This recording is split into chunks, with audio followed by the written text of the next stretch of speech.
Shegaon railway स्टेशनवर lift सुविधा सुरू, प्रवाशांसाठी आनंदाची वार्ता। शेगाव रेल्वे स्टेशनवर लिफ्ट सुविधा उपलब्ध करून देण्यात आली असून त्यामुळे स्थानकावरील प्रवाशांच्या सोयीसुविधांमध्ये लक्षणीय वाढ झाली आहे। या सुविधेच्या उद्घाटनाचे वैशिष्ट्य म्हणजे लिफ्टचे उद्घाटन रेल्वे विभागातील दिव्यांग कर्मचारी गणेश बेलोकर यांच्या हस्ते करण्याचा निर्णय शेगाव रेल्वे स्टेशनचे प्रबंधक मोहन देशपांडे यांनी घेतला, जो अत्यंत कौतुकास्पद ठरला।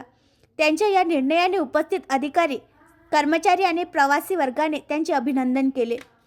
लिफ्टच्या उद्घाटन सोहळ्यात रेल्वे स्टेशनचे ट्रॅफिक इंचार्ज PM पुणकर, स्टेशनचे SAC electrical Shubham Dakhode, deputy SS Rajesh Deshpande, CTI NR Karade, Johnson lift कंपनीचे MD Bala, Shegaon railway police स्टेशनचे ठाणेदार विवेकानंद राडेभात, भिका बनकर, रमेश उबाडे, राष्ट्रीय रेल्वे महिला प्रवासी संघटनेच्या राष्ट्रीय अध्यक्ष माधुरी शर्मा, विदर्भ प्रदेशाध्यक्ष मनीषा टाकसाळ, शेगाव तालुका अध्यक्ष प्रीती तिवारी, मलकापूर तालुका अध्यक्ष वैशाली जोशी, परतवाडा तालुका अध्यक्ष रुपाली डांगे, राष्ट्रीय रेल्वे प्रवासी संघटनेचे राष्ट्रीय अध्यक्ष राजकुमार व्यास, महाराष्ट्र प्रदेशाध्यक्ष जवाहरलाल थानवी आदी मान्यवर उपस्थित होते।